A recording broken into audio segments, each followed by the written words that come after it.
wasbiru innallaha ma'as sabirin. Wa qala Imam Ghazali, kun kal yadain wa la takun kal udunain. Hadirin rahimakumullah. Islam melihat kehidupan ini sangatlah utuh. Namun sejak abad ke-17, paham sekuler telah berhasil merasuk, bahkan menusuk dan mengkoyak-koyakkan jantung pemikiran umat Islam. Sehingga terjadilah sekularisasi dan kustomisasi pemikiran.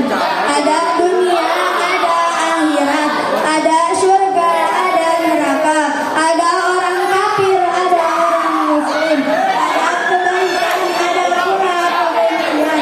Benci sesama agama, benci sesama saudara, bahkan benci sesama antar negara.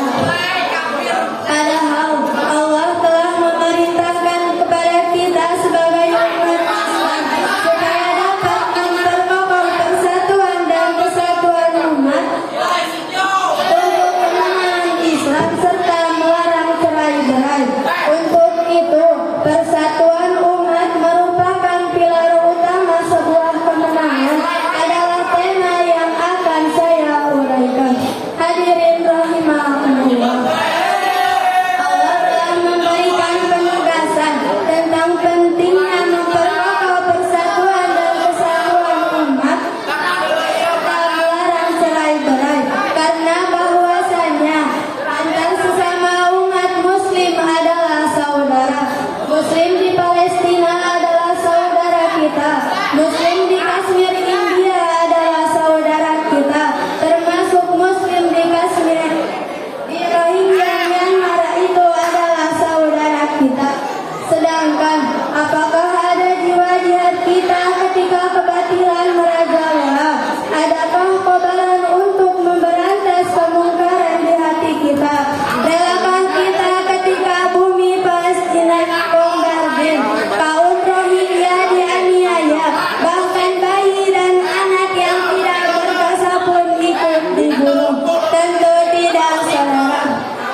Jika demikian halnya, apa yang harus kita lakukan dan apa yang harus kita hindari?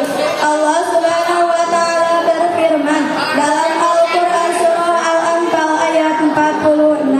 A'udzu billahi minasyaitonir rajim. Bismillahirrahmanirrahim. Fatihullaha wa rasulahu wa la tanaza'u fatafshalu wa tadhhabu rihukum wasbiru innallaha ma'as sabirin.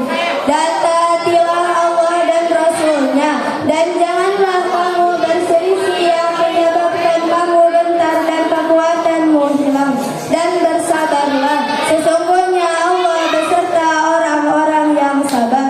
Hadirin rahimakumullah.